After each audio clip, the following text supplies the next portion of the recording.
ಕಾಡಿನ ಮಧ್ಯದಲ್ಲಿ ರಾಜು ಮತ್ತು ರೇಣು ಅವರ ಒಂದು ಚಿಕ್ಕ ಚಂದದ ಗೂಡು ಇತ್ತು. ರಾಜು ಒಬ್ಬ ಒಳ್ಳೆಯ ಹಕ್ಕಿ. ಅವಳು ಓದಿರಲಿಲ್ಲವಾದರೂ ಅವನು ರೇಣುಳನ್ನು ಮದುವೆಯಾಗಿದ್ದನು. ರಾಜು ಮತ್ತು ಅವನ ತಾಯಿ ರೇಣು ಜೊತೆ ಆರಾಮವಾಗಿ ಕುಳಿತಿದ್ದಾರೆ. ಕಪ್ಪು ಮತ್ತು ಗೌರಿ ಹೊರಗಿನಿಂದ ಅವರ ಮನೆ ಹತ್ತಿರ ಬರುತ್ತಾರೆ. ಪ್ರೀತಿಯ ಸ್ನೇಹಿತರೆ, ನಿಮ್ಮ ಪ್ರೀತಿಯ ಕೈಗಳಿಂದ ನಮ್ಮ ಚಾನಲ್ಗೆ ಸಬ್ಸ್ಕ್ರೈಬ್ ಮಾಡಿ. ನಮಗೆ ತುಂಬಾ ಸಂತೋಷವಾಗುತ್ತದೆ. ಹೌದು, ಲೈಕ್ ಮಾಡಿ, ಶೇರ್ ಮಾಡಿ ಮತ್ತು ಸಬ್ಸ್ಕ್ರೈಬ್ ಮಾಡಿ. ನೋಡ್ತಿದ್ಯಾ ಗೌರಿ, ಆ ಓದದೇ ಇರುವ ರೇಣು ಇಡೀ ಕಾಡಿನಲ್ಲಿ ನಮಗೆ ಅಪಮಾನನ ಮಾಡಿದ್ದಾಳೆ. ಹೌದು, ಮತ್ತು ರಾಜುವಿನ ತಾಯಿ ಕೂಡ ಹೇಗಿದ್ದಾರೆ? ಅವರಿಗೆ ತಮ್ಮ ಮಾನ ಮರ್ಯಾದೆಯ ಬಗ್ಗೆ ಸ್ವಲ್ಪವೂ ಕಾಳಜಿ ಇಲ್ಲವೇ? ಅವರಿಬ್ಬರು ರಾಜುವಿನ ತಾಯಿಯ ಗೂಡಿನ ಹತ್ತಿರ ಬಂದು ಕೂಗುತ್ತಾರೆ ಅಥವಾ ಕರೆ ಮಾಡುತ್ತಾರೆ. ಅತ್ತೆ, ನೀವು ಒಳಗಿದ್ದೀರಾ? ನಾವು ನಿಮ್ಮೊಂದಿಗೆ ಕೆಲವು ಮುಖ್ಯವಾದ ಮಾತನಾಡಲು ಬಂದಿದ್ದೇವೆ. ಅರೆ, ಕಪ್ಪು ಮತ್ತು ಗೌರಿ, ಬನ್ನಿ, ಒಳಗ್ ಬನ್ನಿ. ಏನ್ ವಿಷಯ? ನಾವು ಬರೀ ನಿಮ್ ಒಳ್ಳೇದನ್ ಬಯಸ್ತೇವೆ, ಅದಕ್ಕೆ ಹೇಳ್ತಿದ್ದೇವೆ. ರೇಣು, ಅವಳು ನಿಮ್ ರಾಜುವಿಗೆ ಸರಿಯಾದವಳಲ್ಲ. ಸರಿಯಾದವಳಲ್ವೇ? ಯಾಕೆ? ಅವಳು ಓದಿಲ್ಲ. ಸ್ವಲ್ಪ ಯೋಚಿಸಿ. ರಾಜುವಿನ ಸಭೆಗಳು ಇದ್ದಾಗ ಅವಳು ಪತ್ರಗಳನ್ನು ಹೇಗೆ ಓದ್ತಾಳೆ? ಅವಳು ಸಮಾಜದಲ್ಲಿ ನಿಮ್ಮ ಕುಟುಂಬದ ಹಾಸ್ಯ ಮಾಡಿಸ್ತಾಳೆ. ಧನ್ಯವಾದಗಳು ಕಪ್ಪು ಮತ್ತು ಗೌರಿ, ನನ್ನ ಕುಟುಂಬದ ಚಿಂತೆ ಮಾಡಿದಕ್ಕಾಗಿ. ಆದರೆ ನನ್ನ ರಾಜು ಯಾವಾಗ್ಲೂ ಹೇಳ್ತಾನೆ, ಪುಸ್ತಕಗಳ ಜ್ಞಾನ ಮುಖ್ಯ, ಆದರೆ ಮನಸ್ಸಿನ ತಿಳುವಳಿಕೆ ಎಲ್ಲಕ್ಕಿಂತ ಮೇಲು. ನನ್ನ ರೇಣುವಿನ ಬಳಿ ಜ್ಞಾನದ ಕೊರತೆ ಇರಬಹುದು, ಆದರೆ ಅವಳ ಹೃದಯ ಬಂಗಾರದಂತಿದೆ ಮತ್ತು ಅವಳು ನನ್ನ ರಾಜುವಿನ ಮೇಲೆ ತುಂಬ ಪ್ರೀತಿ ಇಟ್ಟಿದ್ದಾಳೆ. ನನಗ್ಯಾರೂ ಚಾಡಿ ಹೇಳುವ ಅಗತ್ಯವಿಲ್ಲ. ಆದ್ರೆ ಈಗ ನೀವಿಬ್ರು ಹೋಗ್ಬೋದು. ನಾನು ನನ್ನ ಸೊಸೆ ಜೊತೆ ಕುಳಿತು ಕೆಲವು ಮಾತನಾಡಬೇಕಾಗಿದೆ. ಕಪ್ಪು ಮತ್ತು ಗೌರಿ ಒಬ್ಬರನ್ನೊಬ್ರು ನೋಡ್ಕೊಂಡು ಕೋಪದಿಂದ ಅಥವಾ ಅಸಮಾಧಾನದಿಂದ ಅಲ್ಲಿಂದ ಹೋಗ್ತಾರೆ. ರೇಣು ನದಿಯ ಮೇಲೆ ನೀರು ಕುಡಿಯಲು ಹೋಗುತ್ತಾಳೆ.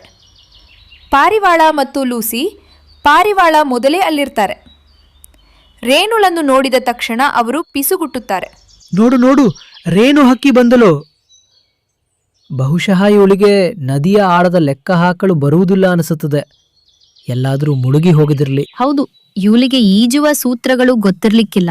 ಇವಳಿಗೆ ನೀರಿನ ಬಾಟಲಿಯ ಮೇಲೆ ಬರೆದ ಶುದ್ಧ ನೀರು ಎಂದು ಕೂಡ ಓದಲು ಬರುವುದಿಲ್ಲ ಅನ್ಸುತ್ತದೆ.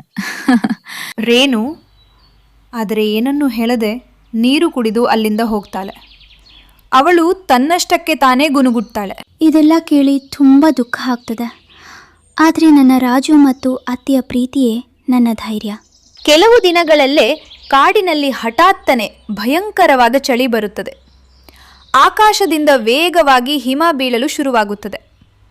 ಗಾಳಿಯು ಎಷ್ಟು ಚಳಿಯಾಗುತ್ತದೆ ಎಂದರೆ ಹಕ್ಕಿಗಳ ಕಚ್ಚಾ ಗೂಡುಗಳು ಮತ್ತು ಮರದ ಮನೆಗಳು ಮುರಿಯಲು ಪ್ರಾರಂಭಿಸುತ್ತವೆ. ಕಪ್ಪು, ಗೌರಿ, ಪಾರಿವಾಳ ಮತ್ತು ಲೂಸಿ ಪಾರಿವಾಳ ತಮ್ಮ ಮುರಿದ ಮನೆಗಳ ಹಾಳಾದ ಗೂಡುಗಳ ಹೊರಗೆ ಚಳಿಯಿಂದ ನಡುಗುತ್ತಿದ್ದಾರೆ. ಹೇ ದೇವರೇ, ಇದು ಎಂತಹ ಸಂಕಟ ಬಂತು! ನನ್ನ ಮನೆ, ನನ್ನ ಗೂಡು ಒಡೆದು ಹೋಯಿತು. ಈಗ ನಾವು ಎಲ್ಲಿ ಇರುತ್ತೇವೆ? ಲೂಸಿ, ನಾವಿಬ್ರು ಈ ಹಿಮದಲ್ಲಿ ಹೆಪ್ಪುಗಟ್ಟಿ ಹೋಗುತ್ತೇವೆ. ನಮ್ಮ ಬಳಿ ನಮ್ಮನ್ನು ನಾವು ಹೇಗೆ ಉಳಿಸಿಕೊಳ್ಳುವುದು ಎಂಬ ತಿಳುವಳಿಕೆಯೂ ಇಲ್ಲ.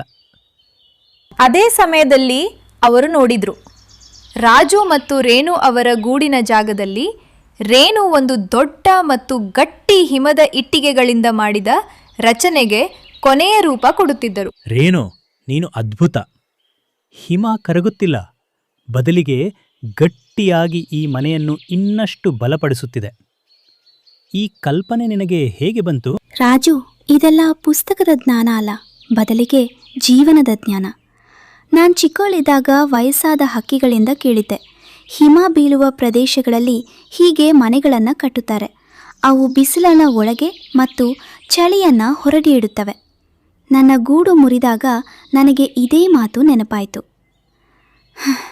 ನೋಡು ರಾಜು, ನನ್ನ ಸೊಸೆಯ ವ್ಯಾವಹಾರಿಕ ಜ್ಞಾನ ಯಾವುದೇ ಪದವಿಗಿಂತ ಕಡಿಮೆ ಇಲ್ಲ. ಕಪ್ಪು, ಗೌರಿ ಮತ್ತು ಪಾರಿವಾಳ ರೇಣುವಿನ ಹೊಸ ಸುರಕ್ಷಿತ ಹಿಮದ ಮನೆಯ ಹತ್ತಿರ ಬಂದರು.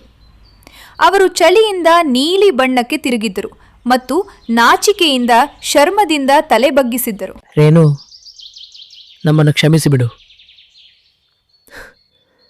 ನೀನು ಓದಿಲ್ಲ ಎಂಬ ಕಾರಣಕ್ಕೆ ನಾವು ನಿನ್ನನ್ನು ತುಂಬ ಗೇಲಿ ಮಾಡಿದ್ದೇವೆ. ಆದರೆ ಇಂದು ನಮ್ಮ ಎಲ್ಲ ಪುಸ್ತಕದ ಜ್ಞಾನ ವ್ಯರ್ಥವಾಯಿತು ಮತ್ತು ನಿನ್ನ ತಿಳುವಳಿಕೆ ನಮ್ಮೆಲ್ಲರ ಪ್ರಾಣ ಉಳಿಸಿತು. ಹೌದು ರೇಣು, ಗೌರಿ ಮತ್ತು ನಾನೂ ಸಹ ನಾಚಿಕೆಗೀಡಾಗಿದ್ದೇವೆ. ನಾವು ನಿನಗೆ ಕೆಟ್ಟದಾಗಿ ಹೇಳಿದೆವು, ಆದರೆ ನಿನ್ನ ಅತ್ತೆ ಸರಿಯಾಗಿ ಹೇಳಿದ್ದರು. ಮನಸ್ಸಿನ ತಿಳುವಳಿಕೆ ಎಲ್ಲಕ್ಕಿಂತ ಶ್ರೇಷ್ಠ ಇರುತ್ತದೆ. ನಾವು ಒಂದು ರಾತ್ರಿ ಒಳಗೆ ಬರಬಹುದೇ? ಅರೆ, ಅಂಥ ಮಾತು ಯಾಕೆ ಆಡ್ತೀರಿ? ನೀವೆಲ್ಲರೂ ಒಳಗೆ ಬನ್ನಿ. ಇಲ್ಲಿ ಎಷ್ಟು ಜಾಗ ಇದೆ ಅಂದರೆ ಕಾಡಿನ ಪ್ರತಿ ಹಕ್ಕಿಯೂ ಆರಾಮವಾಗಿ ಇರ್ಬೋದು. ರಾಜು ಮತ್ತು ಅವನ ತಾಯಿ ರೇಣು ಕಡೆಗೆ ಹೆಮ್ಮೆಯಿಂದ ನೋಡುತ್ತಾರೆ. ಮುಂದಿನ ಕೆಲವು ದಿನಗಳವರೆಗೆ ರೇಣು ಪ್ರತಿ ಹಕ್ಕಿಗೂ ನೆರವು ನೀಡಿದಳು. ಉಳಿದುಕೊಂಡಿರುವ ಹಕ್ಕಿಗಳಿಗೂ ಸಹ ಅವಳು ಹಿಮದಿಂದ ಮಾಡಿದ ಚಿಕ್ಕ ಚಿಕ್ಕ ಗಟ್ಟಿ ಮನೆಗಳನ್ನು ಕಟ್ಟಿದಳು. ಬೇಗನೆ ಪ್ರತಿ ಹಕ್ಕಿಯು ಬೆಚ್ಚಗೆ ಮತ್ತು ಸುರಕ್ಷಿತವಾಗಿ ಅನುಭವಿಸುತ್ತಿತ್ತು. ರೇಣು, ನೀನ್ ಎಷ್ಟು ಒಳ್ಳೆಯಳು. ನಾವೆಲ್ಲರೂ ಒಂದು ಕಾಡಿನ ಕುಟುಂಬ. ಕಷ್ಟದಲ್ಲಿ ಒಬ್ರಿಗೊಬ್ರು ಸಹಾಯ ಮಾಡುವುದು ನಮ್ಮ ಕರ್ತವ್ಯ. ಈ ಘಟನೆಯ ನಂತರ ಎಲ್ಲ ಹಕ್ಕಿಗಳೂ ರೇಣುಗೆ ಗೌರವ ನೀಡಲು ಶುರು ಮಾಡಿದರು. ಅವಳ ತಿಳುವಳಿಕೆಯೇ ಪ್ರಶಂಸೆ ಇಡೀ ಕಾಡಿನಲ್ಲಿ ಹರಡಿತು. ಕಾಡಿನ ಪ್ರತಿ ಹಕ್ಕಿಯೂ ಅವಳೊಂದಿಗೆ ಸ್ನೇಹ ಮಾಡಿಕೊಂಡಿತು ಮತ್ತು ಎಲ್ಲರೂ ಆ ಭಯಾನಕ ಚಳಿಯಲ್ಲಿ ರೇಣು ಕಟ್ಟಿದ ಹಿಮದ ಮನೆಗಳಲ್ಲಿ ಸಂತೋಷದಿಂದ ವಾಸಿಸಲು ಶುರು ಮಾಡಿದರು.